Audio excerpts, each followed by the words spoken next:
नमस्कार दोस्तों, स्वागत है आप सभी का हमारे चैनल पौराणिक लोक पर। ओम श्री विष्णुवे नमः। ओम श्री बृहस्पति नमः। मित्रों, सनातन धर्म में बृहस्पतिवार का दिन भगवान विष्णु को समर्पित होता है। कहते हैं कि जो भी व्यक्ति हर बृहस्पतिवार के दिन भगवान विष्णु की पूजा करता है और बृहस्पति देव की कथा सुनता है तो बृहस्पति देव और भगवान विष्णु जी की कृपा से उनकी सभी परेशानियां दूर हो जाती हैं। साथ ही विद्या, मान सम्मान, प्रतिष्ठा और कई अन्य मनोवांछित फलों की प्राप्ति होती है। तो चलिए मित्रों, प्रभु श्री लक्ष्मी नारायण जी के चरण कमलों का ध्यान करते हुए सुनते हैं अथ श्री बृहस्पति देव की व्रत कथा। प्राचीन समय की बात है, एक नगर में प्रतापी और दानी राजा रहा करते थे। वह सदा ही गरीबों, ब्राह्मणों, दीन दुखियों की सहायता करते थे। पर राजा की यह बात उनकी रानी को अच्छी नहीं लगती थी। रानी ना तो गरीबों को दान देती, ना ही भगवान का पूजन करती थी और राजा को भी दान देने से मना किया करती थी। एक दिन राजा प्रातः काल से ही शिकार खेलने वन को गए हुए थे तो रानी संयोगवश महल में अकेली रह गई। जब बृहस्पति देव को यह ज्ञात हुआ रानी अपने पति के दान पुण्य से असंतुष्ट है, तो उन्होंने सोचा क्या वास्तव में रानी का हृदय इतना कठोर हो चुका है। इसे परखने के लिए बृहस्पति देव ने साधु का वेश धारण किया और राजा के महल की ओर चल दिए। महल के द्वार पर पहुंचकर उन्होंने भिक्षा मांगी, माते कृपया भिक्षा दें। रानी ने जब साधु को देखा तो बिना किसी संकोच के कठोर स्वर में कहा, हे साधु महाराज, मैं तो इस दान पुण्य से तंग आ गई हूं। मेरे पति सारा धन गरीबों पर लुटाते रहते हैं, इसलिए मेरी तो यही इच्छा है कि हमारा यह सारा धन नष्ट हो जाए। फिर न रहेगा बांस, न बजेगी बांसुरी, न हमारे पास धन होगा और न ही मेरे पति दान पुण्य करेंगे। रानी की बात सुनकर साधु ने कहा, हे देवी, तुम तो बड़ी विचित्र हो। धन और संतान तो सभी चाहते हैं, पुत्र और लक्ष्मी तो पापी के घर भी होने चाहिए। यदि तुम्हारे पास अधिक धन है तो भूखों को भोजन दो, प्यासों के लिए प्याऊ बनवा, मुसाफिरों के लिए धर्मशालाएं खुलवाओ। जो निर्धन अपनी कुंवारी कन्याओं का विवाह नहीं कर सकते, तुम उनका विवाह करवाओ। जो जीव जंतु भूखे हैं उन्हें भोजन दो। ऐसे और कई काम हैं जिनको करने से तुम्हारा यश लोक परलोक में फैलेगा। तुम्हारा यह धन दान पुण्य से जुड़कर और बढ़ेगा। परंतु रानी पर साधु के उपदेश का कोई प्रभाव न पड़ा। वह बोली, महाराज, आप मुझे कुछ ना समझाएं। मैं ऐसा धन नहीं चाहती जो हर जगह बांटती फिरूं। साधु ने उत्तर दिया, यदि तुम्हारी ऐसी ही इच्छा है तो तथास्तु। तुम ऐसा करना कि बृहस्पतिवार को घर लीपना। इसके बाद पीली मिट्टी से अपना सिर धोकर स्नान करना, भट्टी चढ़ाकर कपड़े धोना। ऐसा करने से आपका सारा धन नष्ट हो जाएगा। इतना कहकर वह साधु महाराज वहां से अंतर्ध्यान हो गए। साधु के अनुसार कही बातों को पूरा करते हुए रानी को केवल 3 बृहस्पतिवार ही बीते थे कि उसकी समस्त धन संपत्ति नष्ट हो गई और इतनी बुरी दशा हो गई कि एक समय के भोजन के लिए भी राजा का परिवार तरसने लगा। तब एक दिन राजा ने रानी से बोला कि हे रानी, तुम यहीं रहो, मैं दूसरे देश को जाता हूं, क्योंकि यहां पर सभी लोग मुझे जानते हैं, इसलिए मैं कोई छोटा कार्य नहीं कर सकता। ऐसा कहकर राजा परदेश चला गया। वहां वह जंगल से लकड़ी काटकर लाता और शहर में बेचता। इस तरह वह अपना जीवन व्यतीत करने लगा। इधर राजा के परदेश जाते ही रानी और दासी दुखी रहने लगी।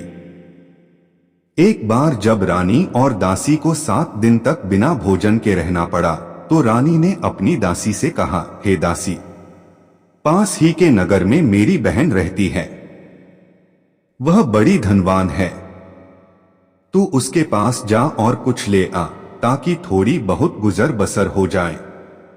दासी रानी की बहन के पास गई। उस दिन गुरुवार था और रानी की बहन उस समय बृहस्पतिवार व्रत की कथा सुन रही थी। दासी ने रानी की बहन को अपनी रानी का संदेश दिया, लेकिन रानी की बड़ी बहन ने कथा और पूजा अधूरी होने के कारण कोई उत्तर नहीं दिया। जब दासी को रानी की बहन से कोई उत्तर नहीं मिला तो वह बहुत दुखी हुई और उसे क्रोध भी आया। दासी ने वापस आकर रानी को वहां की सारी बात बता दी।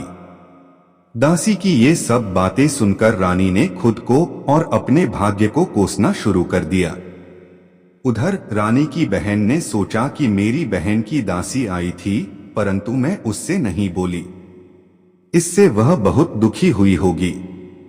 कथा सुनकर और पूजन समाप्त करके वह अपनी बहन के घर आई और कहने लगी, हे बहन, मैं बृहस्पतिवार का व्रत कर रही थी। तुम्हारी दासी मेरे घर आई थी, परंतु जब तक कथा होती है तब तक न तो उठते हैं और न ही बोलते हैं, इसलिए मैं नहीं बोली। कहो तुम्हारी दासी क्यों आई थी? रानी बोली, बहन तुमसे क्या छिपाऊं? हमारे घर में खाने तक को अनाज नहीं बचा। और ऐसा कहते कहते रानी की आंखें भर आई। उसने दासी समेत पिछले 7 दिनों से भूखे रहने तक की बात अपनी बहन को विस्तार पूर्वक सुना दी। रानी की बहन बोली, देखो बहन, भगवान बृहस्पति देव सबकी मनोकामना को पूर्ण करते हैं। देखो शायद तुम्हारे घर में अनाज रखा हो। पहले तो रानी को विश्वास नहीं हुआ, पर बहन के आग्रह करने पर उसने अपनी दासी को अंदर भेजा तो उसे सचमुच अनाज से भरा एक बर्तन मिल गया। यह देखकर दासी को बड़ी हैरानी हुई। दासी रानी से कहने लगी, हे रानी, जब हमको भोजन नहीं मिलता तो हम व्रत ही तो करते हैं, इसलिए क्यों न इनसे व्रत और कथा की विधि पूछ ली जाए ताकि हम भी व्रत कर सकें। तब रानी ने अपनी बहन से बृहस्पतिवार व्रत के बारे में पूछा। उसकी बहन ने बताया, बृहस्पतिवार के व्रत में चने की दाल और गुड़ से विष्णु भगवान और केले की जड़ में पूजन करें तथा दीपक जलाएं, व्रत कथा सुने और पीला भोजन ही करें। इससे बृहस्पति देव प्रसन्न होते हैं। व्रत और पूजन विधि बताकर रानी की बहन अपने घर को लौट गई।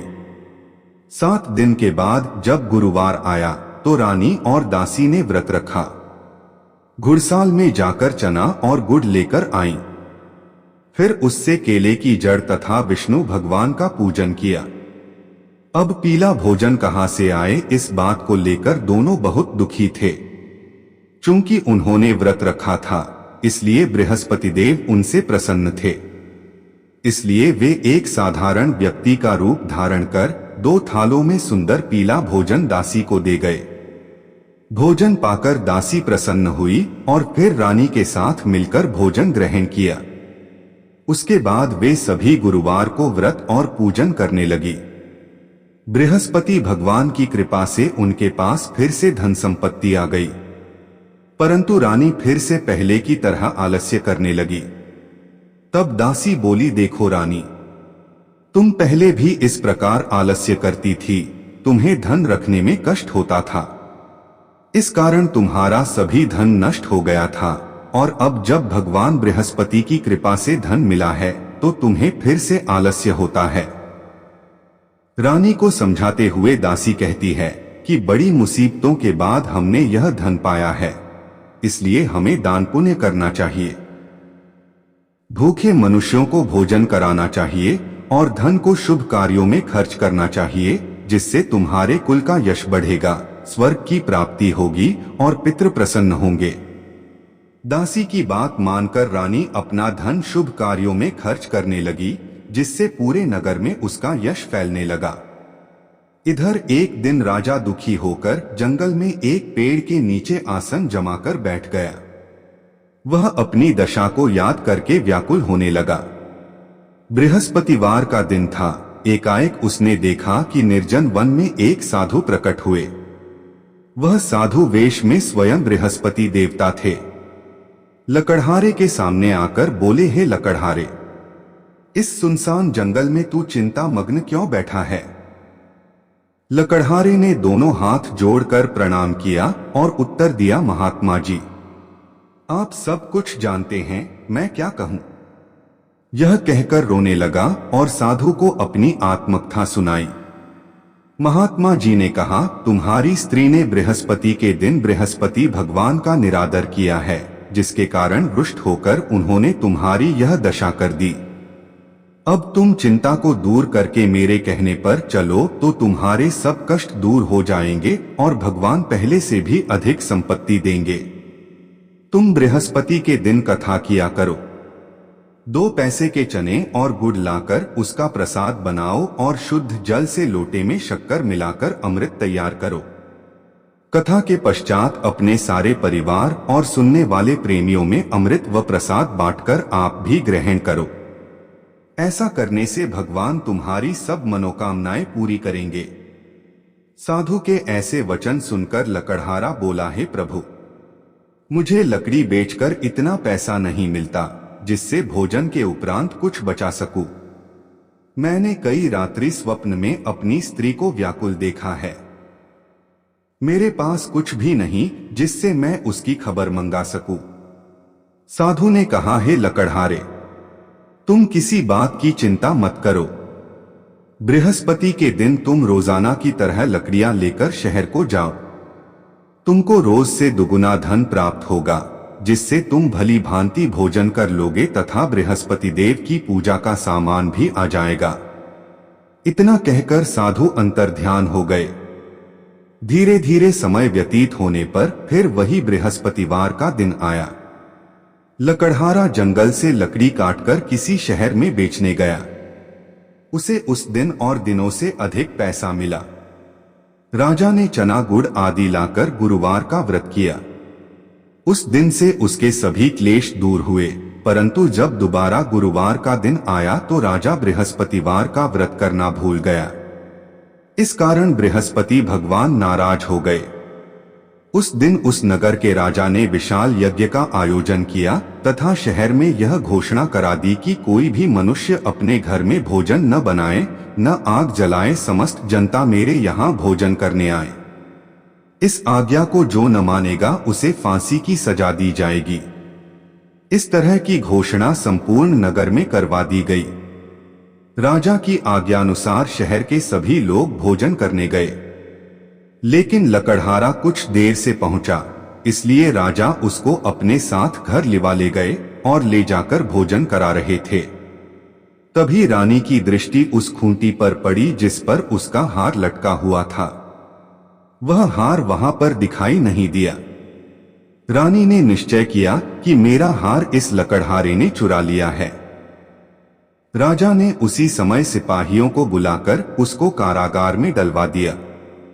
जब लकड़हारा कारागार में पड़ गया और बहुत दुखी होकर विचार करने लगा कि न जाने कौन से पूर्व जन्म के कर्म से मुझे यह दुख प्राप्त हुआ है, ऐसा सोचते हुए वो उसी साधु को याद करने लगा जो कि जंगल में मिला था। उसी समय तत्काल बृहस्पति देव साधु के रूप में प्रकट हुए और उसकी दशा को देखकर कहने लगे, अरे मूर्ख, तूने बृहस्पति देव की कथा नहीं करी, इस कारण तुझे दुख प्राप्त हुआ है। अब चिंता मत कर, बृहस्पतिवार के दिन कारागार के दरवाजे पर 4 पैसे पड़े मिलेंगे। उनसे तू बृहस्पति देव की पूजा करना, तेरे सभी कष्ट दूर हो जाएंगे। बृहस्पति के दिन उसे 4 पैसे मिले। लकड़हारे ने कथा कही। उसी रात्रि को बृहस्पति देव ने उस नगर के राजा को स्वप्न में कहा, हे राजा, तुमने जिस आदमी को कारागार में बंद कर दिया है वह निर्दोष है। वह राजा है, उसे छोड़ देना। रानी का हार उसी खूंटी पर लटका है। अगर तू ऐसा नहीं करेगा तो मैं तेरे राज्य को नष्ट कर दूंगा। इस तरह रात्रि के स्वप्न को देखकर राजा प्रातःकाल उठा और खूंटी पर हार देखकर लकड़हारे को बुलाकर क्षमा मांगी तथा लकड़हारे को योग्य सुंदर वस्त्र आभूषण देकर विदा कर दिया। बृहस्पति देव की आज्ञानुसार लकड़हारा अपने नगर को चल दिया। राजा जब अपने नगर के निकट पहुंचा तो उसे बड़ा आश्चर्य हुआ। नगर में पहले से अधिक बाग, तालाब, कुएं तथा बहुत सी धर्मशाला, मंदिर आदि बन गई हैं। राजा ने पूछा, यह किसका बाग और धर्मशाला है? तब नगर के सब लोग कहने लगे, यह सब रानी और बांदी के हैं। तो राजा को आश्चर्य हुआ और गुस्सा भी आया। जब रानी ने यह खबर सुनी कि राजा आ रहे हैं, तो उन्होंने बांदी से कहा कि हे दासी, देख राजा हमको कितनी बुरी हालत में छोड़ गए थे। हमारी ऐसी हालत देखकर वह लौट न जाएं, इसलिए तू दरवाजे पर खड़ी हो जा। आज्ञानुसार दासी दरवाजे पर खड़ी हो गई। राजा आए तो उन्हें अपने साथ लिवा लाई। तब राजा ने क्रोध करके अपनी रानी से पूछा कि यह धन तुम्हें कैसे प्राप्त हुआ है? तब उन्होंने कहा, हमें यह सब धन बृहस्पति देव के इस व्रत के प्रभाव से प्राप्त हुआ है। राजा ने निश्चय किया कि 7 रोज बाद तो सभी बृहस्पति देव का पूजन करते हैं, परंतु मैं प्रतिदिन दिन में 3 बार कहानी तथा रोज व्रत किया करूंगा। अब हर समय राजा के दुपट्टे में चने की दाल बंधी रहती तथा वह दिन में 3 बार कहानी कहता। एक रोज राजा ने विचार किया कि चलो अपनी बहन के यहाँ हो आए। इस तरह निश्चय कर राजा घोड़े पर सवार हो अपनी बहन के यहाँ को चलने लगा। मार्ग में उसने देखा कि कुछ आदमी एक मुर्दे को लिए जा रहे हैं। उन्हें रोककर राजा कहने लगा, अरे भाइयों, मेरी बृहस्पति देव की कथा सुन लो। वे बोले, लो, हमारा तो आदमी मर गया है, इसको अपनी कथा की पड़ी है। परंतु कुछ आदमी बोले, अच्छा कहो, हम तुम्हारी कथा भी सुनेंगे। राजा ने दाल निकाली और जब कथा आधी हुई थी कि मुर्दा हिलने लग गया, और जब कथा समाप्त हो गई तो मुर्दा राम राम करके उठकर खड़ा हो गया। आगे मार्ग में उसे एक किसान खेत में हल चलाता मिला। राजा ने उसे देख और उससे बोले, अरे भैया, तुम मेरी बृहस्पतिवार की कथा सुन लो। किसान बोला, जब तक मैं तेरी कथा सुनूंगा तब तक 4 हरिया जोत लूंगा।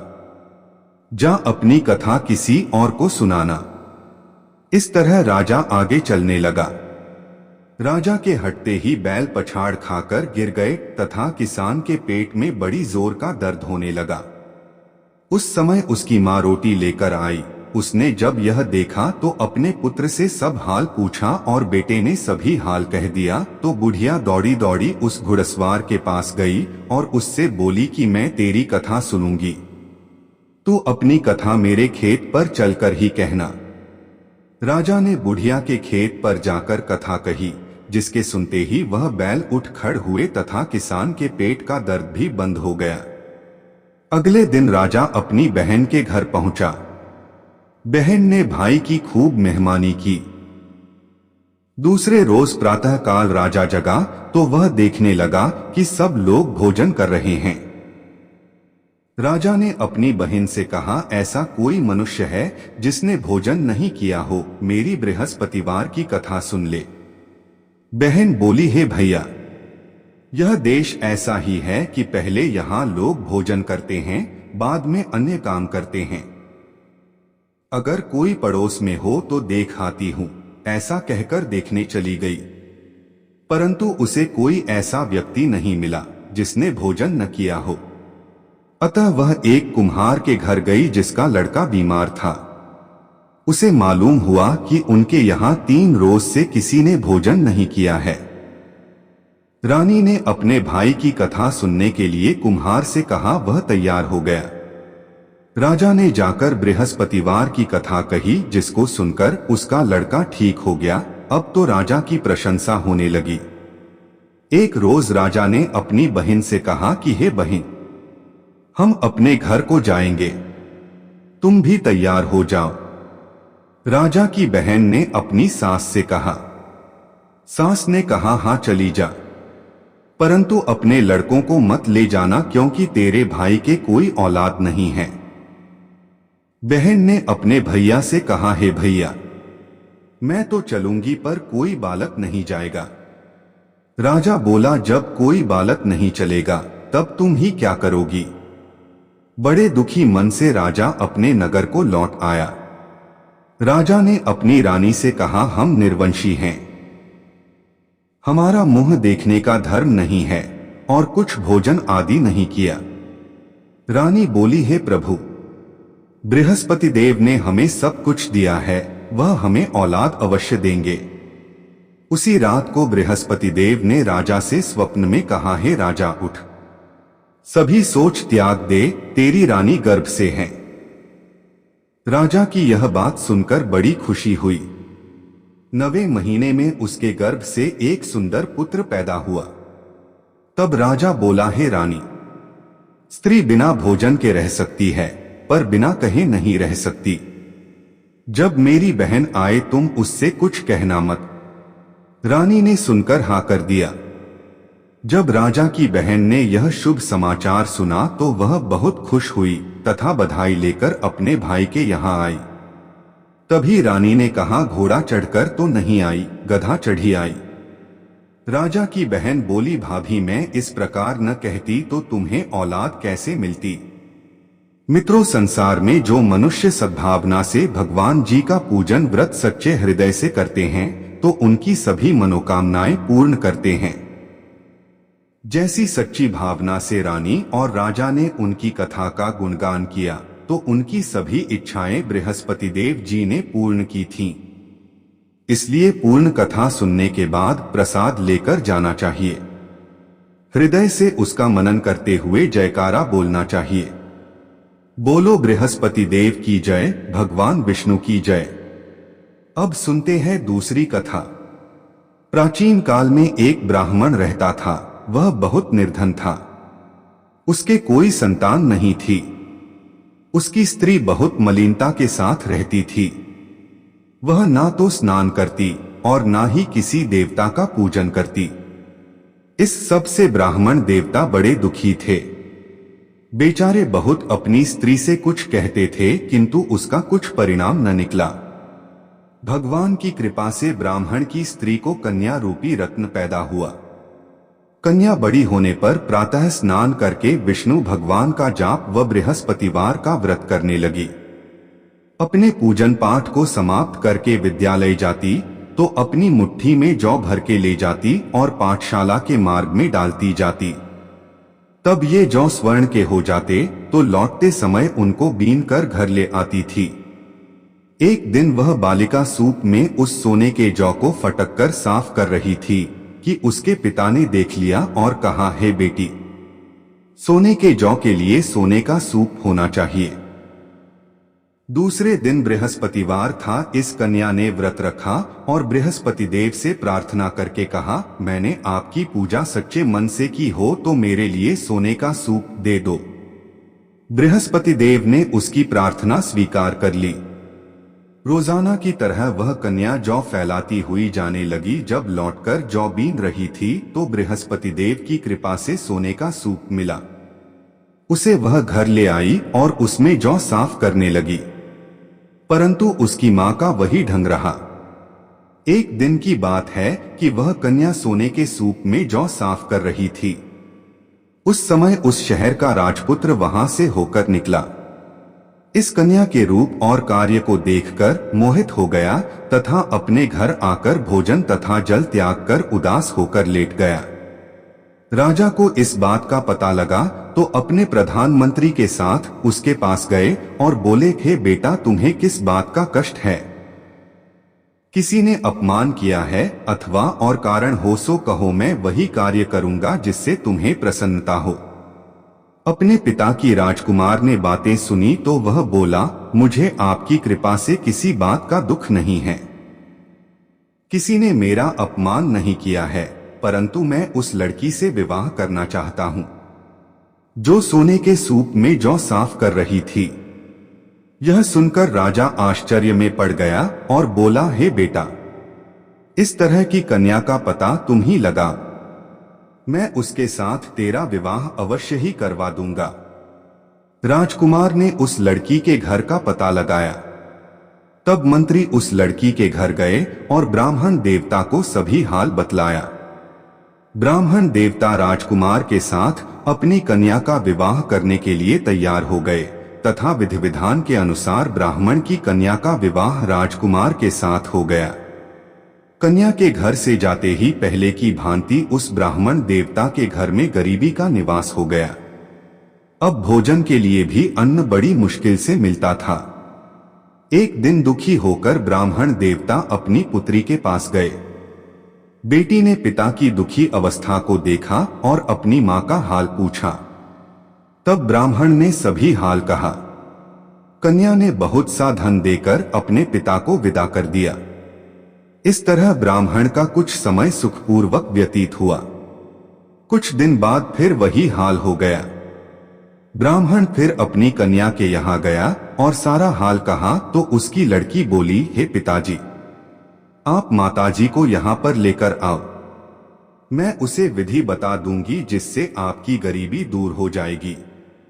वह ब्राह्मण देवता अपनी स्त्री को साथ लेकर बेटी के घर पहुंचे तो बेटी अपनी मां को समझाने लगी, हे मां, तुम प्रातः काल प्रथम स्नानादि करके विष्णु भगवान का पूजन करो और दिन में बृहस्पति देव का व्रत रखो। ऐसा करोगी तो तुम्हारी सब दरिद्रता दूर हो जाएगी। परंतु उसकी मां ने एक भी बात नहीं मानी और प्रातः काल उठकर अपनी पुत्री के बच्चों की जूठन को खा लिया। इससे उसकी पुत्री को भी बहुत गुस्सा आया और रात को कोठरी से सारा सामान निकालकर अपनी मां को उसमें बंद कर दिया। प्रातः काल उसे कोठरी से निकाला तथा स्नानादि करा के पाठ करवाया तो उसकी मां की बुद्धि ठीक हो गई और फिर उसकी मां प्रत्येक बृहस्पतिवार को व्रत रखने लगी। इस व्रत के प्रभाव से उसके माँ बाप बहुत ही धनवान और पुत्रवान हो गए और बृहस्पति जी के प्रभाव से इस लोक के सुख भोग कर स्वर्ग को प्राप्त हुए। तो बोलो विष्णु भगवान की जय, बृहस्पति देव की जय।